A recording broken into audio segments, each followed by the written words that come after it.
Hello, ಹಾ ಎಲ್ಲೋ ನಂದ್ 2,000 ಕೊಡ್ತೀನಿ ಅಂತ ಮೊನ್ನೆ ಇಸ್ಕೊಂಡ್ ಹೋಗ್ಬಿಟ್ಟು ಇನ್ನೂ ಕೊಟ್ಟಿಲ್ಲ. ಕೊಡ್ತೀನಿ ಮಚ್ಚ. ಯಾವಾಗ ಕೊಡ್ತೀಯಾ? ನಿಂಗೇನ್ 2,000 ತಾನೇ ಬೇಕು?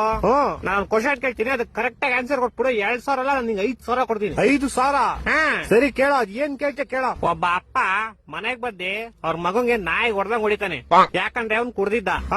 ಇವಾಗ ಇದ್ರಲ್ಲಿ ಕುಡ್ದಿದ್ದ ಯಾರು ಹೇಳು? ಅಪ್ಪ ಮನೆಗ್ ಬಂದು ಅವ್ರ ಮಗನ್ ಕೊಡ್ದ, ಯಾಕಂದ್ರೆ ಅವ್ನ್ ಕುಡ್ದಿದ್ದ. ಇಲ್ಲ ಅವ್ರ ಮಗ ಕುಡ್ದಿದ್ದ. ಇವಾಗ ನನ್ ಮಗ ಕುಡ್ದಿದ್ರೆ ಅಪ್ಪ ಅಂತಾನೆ, ಅಪ್ಪ ಅಂದ್ರೆ ಮಗ ಅಂತಾನೆ. ಹೊಟ್ಟೆ ಎಷ್ಟು ಉರ್ಸ್ತಾವ್ರು ಹೇಳ. ಇಲ್ಲ ಕ್ವಶನ್ ಚೆನ್ನಾಗಿಲ್ಲ, ಬೇರೆ ಬೇರೆ. ಸರಿ ಅಪ್ಪ, ಆಯ್ತು. ಈ ಕ್ವಶನ್ಗೆ ನೀನ್ ಬರೀ ಹೂನಾ ಅಂತ ಆನ್ಸರ್ ಮಾಡ್ಬೇಕಷ್ಟೇ. ಆಯ್ತು ಕೇಳು. ನಿಮ್ ಮನೆಯವ್ರ ಗೊತ್ತಾ ನೀನ್ ದಿನ ದೇವಸ್ಥಾನದ ಮುಂದೆ ಕೂತ್ಕೊಂಡು ಭಿಕ್ಷೆ ಬೇಡ್ತೀಯ ಅಂತ? ಹೂ ಗೊತ್ತು. ಗೊತ್ತಾ? ಇಲ್ಲ ಗೊತ್ತಿಲ್ಲ. ನಿಮ್ ಮನೇಲಿ ಗೊತ್ತಿಲ್ವಾ ನೀನ್ ಭಿಕ್ಷೆ ಬೇಡೋದು? ಒಂದೊಂದಲ್ಲ ಅದೆಲ್ಲ ಗೊತ್ತಿಲ್ಲ ನಂಗೆ. 2,000 ಹಿಂಗ್ ಕೊಡ್ತೀಯ ಕೊಡಲ್ವಾ? ಅಷ್ಟೇ ಸಾಕು. ಸರಿ ಆಯ್ತು, ಇವಾಗ ಫೈನಲ್ ಕ್ವಶನ್ ಕೇಳಿಸ್ಕೊ. ಇದಕ್ಕೆ ನೀನ್ ಆನ್ಸರ್ ಹೇಳಿದ್ರೆ ನಿನ್ ಕಾಸು ನಿಂಗ್ ಸಿಕ್ದಂಗೆ ಅನ್ಕೋ. ಸರಿ ಆಯ್ತು ಕೇಳು. ದೇವ್ರಿಗೆ ಅಂತ ಮಾಡಿದ ಪ್ರಸಾದನ ಸ್ವಲ್ಪ ದೇವ್ರ ಮುಂದೆ ಇಟ್ಬಿಟ್ಟು ಆಮೇಲೆ ಎಲ್ಲಾರ್ಗು ಹಂಚ್ತಾರೆ. ಆದ್ರೆ ದೇವ್ರಿಗೆ ಅಂತ ಹಾಕಿದ ದುಡ್ಡನ್ನ ಸ್ವಲ್ಪ ಆದ್ಮೇಲೆ ಎಂತಕ್ಕೆ ಎಲ್ಲಾರ್ಗು ಹಂಚಲ್ಲ? ಹೌದು ಮಚ್ಚ, ಇಷ್ಟು ವರ್ಷದಿಂದ ಈ ಕ್ವಶನ್ ನನ್ ತಲೆಗ್ ಬಂದೇ ಇರ್ಲಿಲ್ಲ.